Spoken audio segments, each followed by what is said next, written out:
What's up? It's Ian Koniak, and today I'm going to talk about layoffs affecting the tech space. I have seen a lot of clients that have been affected by layoffs, and in general, I'm doing a launch right now, and many people in tech have expressed fear and uncertainty of joining my program because they didn't know if they'd have a job in a few months and had concerns about being able to invest and continue to pay for a program in light of not having a job. So it is absolutely true that there's a lot of layoffs going on, there's a lot of fear, and so in this video I really want to share a little more about why the layoffs are happening, who they're affecting, and what you can do about it and the best way to respond if you work in tech sales. So just in the past year, there have been 1,405 rounds of layoffs and 220,000 people have been impacted. Salesforce just announced they were laying off 10% of their workforce, or 8,000 employees roughly. So it's the largest layoff in their history, and I'm seeing a lot of other companies that are announcing similar things. So it's absolutely real, and no tech company is immune right now. So let's talk about why they're happening. From 2020 through 2021, really post-pandemic, there were a lot of moves from corporate offices to work from home. And with the moves, companies needed to invest a lot more in SaaS and software to make remote employees more productive. And it drove this immense growth in tech spend, and a lot of startups getting started, a lot of money being infused into startups from VCs, and in general, just really high growth. And you saw, big stock gains in 2020, 2021. And what happened in 2022 was that growth started slowing down. These companies were still growing, but it wasn't at the rate that they were used to. And because the growth slowed, there was essentially a lot of hiring that happened in 2020, 2021. And when growth slowed, the headcount remained the same. So a lot of companies announced hiring freezes, and then now they're doing layoffs because they don't need as many people because the growth rate is not as high in terms of what consumers are spending and what money, overall GDP. So there's a lot of reasons why the growth slowed. We had been growing dramatically since 2009, since the end of the Great Recession, and it's been a while, and recessions happen every 10, 15 years or so, and there hasn't been one in a long time, and that just can't economically continue forever. But there's a lot of forces that were causing the slowdown in the past year or so. Number one, there's rising interest rates, and that's causing a housing slowdown and slowdown in other areas too. There's inflation that is very high, the highest it's been in years. An ongoing war in the Ukraine, supply chain issues globally, high fuel prices, and general economic headwinds. So all this compounded to drive slower growth, which now companies are trying to adjust their balance sheets to focus more on profitability, because you just can't have all these headcounts when they're not selling and when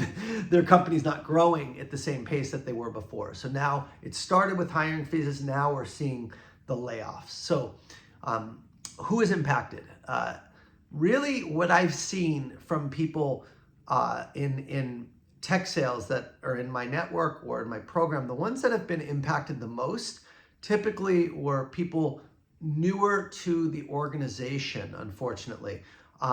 It doesn't mean that it's only people new to the organization, but I've seen a lot where people who had been there a year or so, or less than a year, had built really good pipeline, and then I guess the layoffs hit them first. And it's because they didn't have necessarily the sales success. In one instance, I had a woman that I coached. She had literally created like 6-7 million in pipe and had the highest pipe on the team and great results, but they laid her off because they looked at, I guess, a rolling 12 months, and it takes a long time in enterprise sales to close these big deals. And unfortunately, that deal that she had, one was a couple million, closed like a week or two after she was gone. So they're not looking necessarily pipeline per se. It's more just like back sales data. So if you're newer and you haven't had that much time to build your pipe and you don't have the sales stats to back it up, at that point you're just a number. And I hate to say that, it sucks to say, but for these large companies, you know, in sales, you are evidently just a number, and no one is really safe.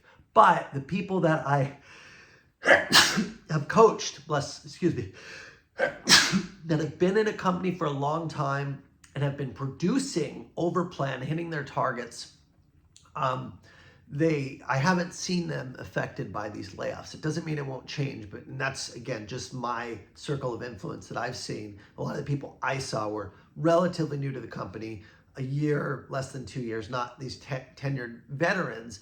I've also seen situations where it was a whole department. So for example, in one company, they just cut their enterprise team, period, because they were doing well in mid-market and in SMB, and they created this whole enterprise team, target enterprise, and they had no results in the enterprise at that particular company. And because of that, they cut the enterprise team because that was a high cost team. So sometimes it is like, where is the highest cost?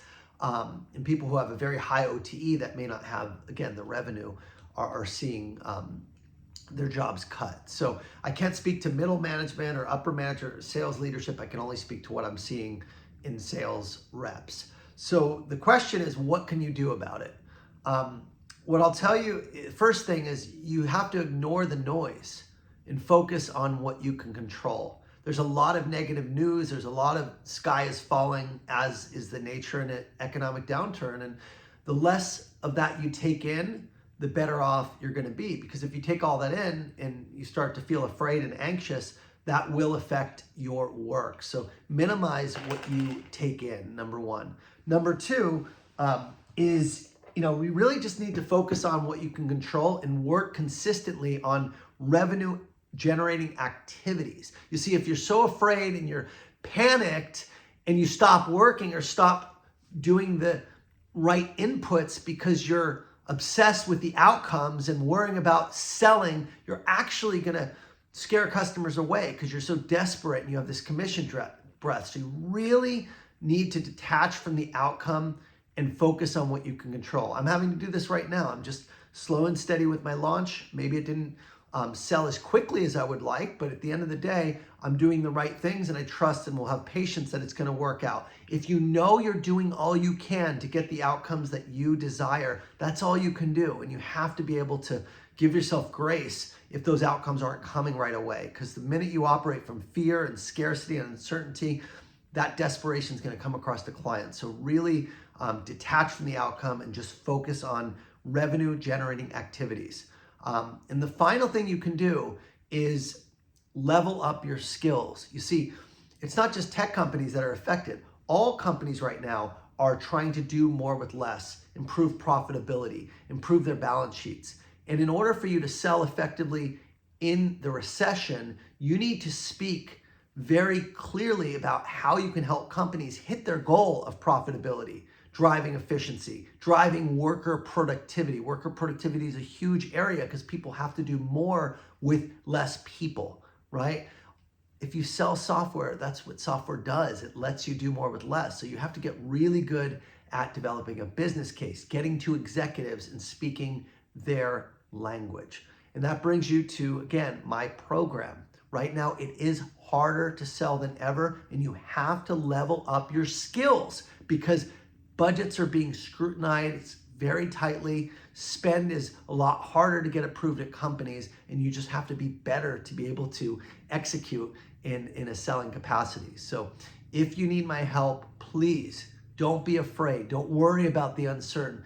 Focus on what you can control, and what you can control is actually getting the help that you need to sell in today's environment. And that's exactly what I teach. So I'll put a link below in the comments to my program. I still, as of this time of this video, have 5 one-on-one coaching spots and 22 silver spots available for groups. So hope to see you there. Take care and stay positive.